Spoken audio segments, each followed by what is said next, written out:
Joining me now is Assistant Trade Minister Tim Ayres. Tim, thanks so much for your time. Let's stick in Victoria. Labor's brand is not as strong as it used to be there. Why would Labor voters continue to vote for Labor and give Anthony Albanese a second chance? What have they done for them? Well, because we're for lower taxes so that people earn more and keep more of what they earn. If the Liberal Party was really interested in engaging with the kind of voters who your reporter was talking to there in Bruce, they wouldn't have voted for higher taxes yesterday, and they wouldn't have promised the only cut that Peter Dutton doesn't believe in is income tax cuts. They wouldn't have promised if they were elected to come back into the parliament and vote to lift taxes for ordinary Australians. So you think $5 a week, $5 a week in 15 months' time, you're on a winner there? Well, it's as it's been described, a top-up tax cut on the back of decisions that the government made over the course of this election that will deliver ordinary Australians on average earnings are north of $2,500 a year. That's the kind of practical measure that this government's undertaken.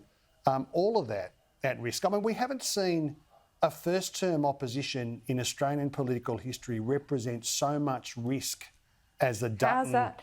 But Tim, this week was a stunt. Why did you need to rush to a $5 a week tax cut when it doesn't come in for 15 months?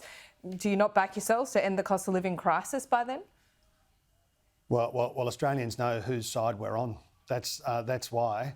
I was very proud in that very late night Senate sitting to be there voting to protect jobs in Tasmania, to deliver an additional, modest, but an additional tax cut on top of our income tax cuts that we delivered for every Australian, and other reforms there that put women at the centre of our economic story. Well, you did it at 5 minutes to midnight, though, Tim. We delivered. You did it at 5 minutes to midnight on the eve of election. Don't you think that? Well, it's budget week, Laura. It's budget week. Sure, it's an election and it was budget, utterly though. appropriate. Don't you think that makes for a cynical voter? Shouldn't they be?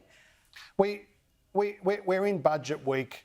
We've focused on budget measures. There's two very different economic stories for Australia, two very different alternatives. One where we continue to build on the cost of living focus that we've had in government, like real transformative measures that have like supported Australian families through these cost of living measures. What's transformative? Cheaper childcare is transformative, Laura. It's transformative in terms of workforce participation. It's transformative in terms of household budgets. Lowering the cost of PBS medicines is transformative for Australians, particularly Australians with a chronic condition. So it's good in terms of broader social and economic and productivity and participation benefits. Wouldn't lowering the cost of energy be transformative, particularly in your portfolio? You want to get the manufacturing base back. You're not talking about bringing electricity prices down anytime soon. Yes, we are building the electricity system of the future. And we're paying for it in between, aren't we? Yeah, well, there's two starkly different plans. One, a $600 billion nuclear reactor plan that will mean that people are paying $1,200 more every week. Every year. Every year. They're paying $1,300 more a week since you promised a $275 cut. So let's put that to bed for just a moment. Why won't you talk about the gas reservation policy? Why didn't you do it? So two observations. One on the nuclear thing, $600 billion, that's why their savage cuts to public services and Medicare are self-evident that they can't deny. What are they cutting for Medicare? Massive cuts for services. There's no cuts to Medicare. Well, they are going to have to. $600 billion, Laura. It doesn't come from nowhere. Money doesn't grow on trees. Yeah. These guys have decided, Peter Dutton, that they will embark upon this course that will lead to more expensive electricity, drive manufacturing offshore, because that's in the core of their plan, and lead to public service cuts at the same time. On gas, I'm very glad that you've asked about gas. I mean, this is a perennial promise that they made. They said they'd do it in 2017. They said they'd do it in 2018. They said they'd do it in 2021. They have never done it. Their record in gas prices is that gas prices rose when Angus Taylor was in charge of gas prices. They rose by 727%.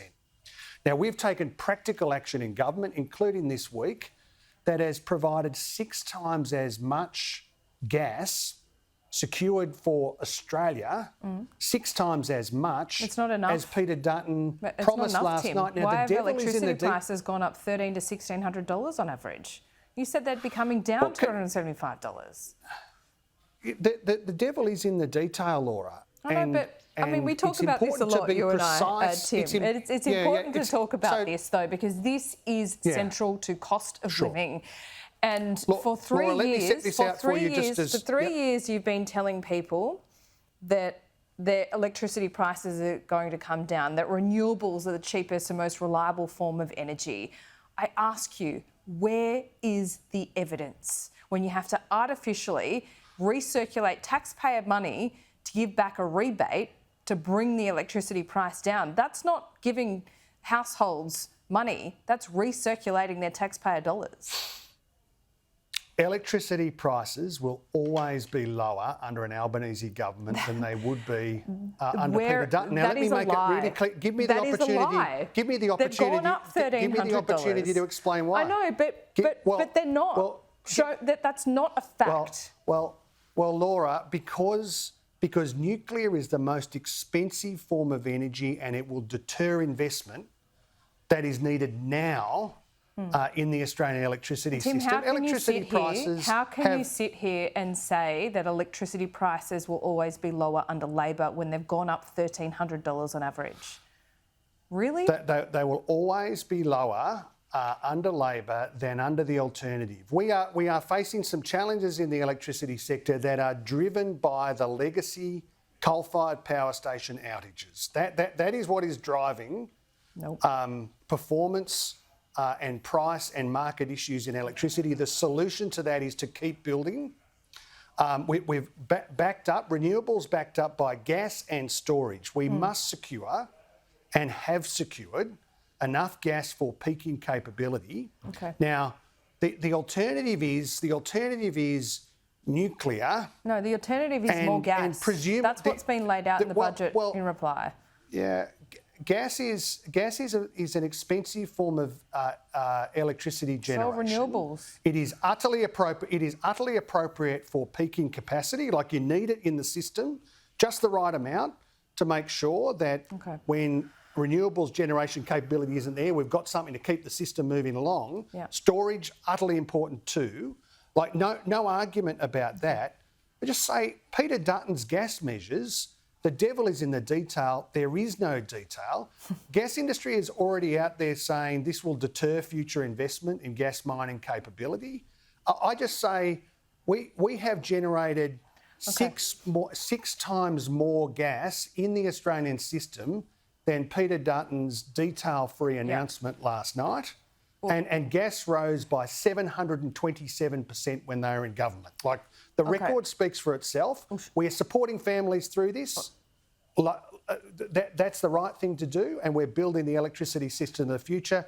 The only thing that would kill that stone dead is the riskiest proposition that we have seen for a first-term opposition that didn't learn its lesson from the Morrison period.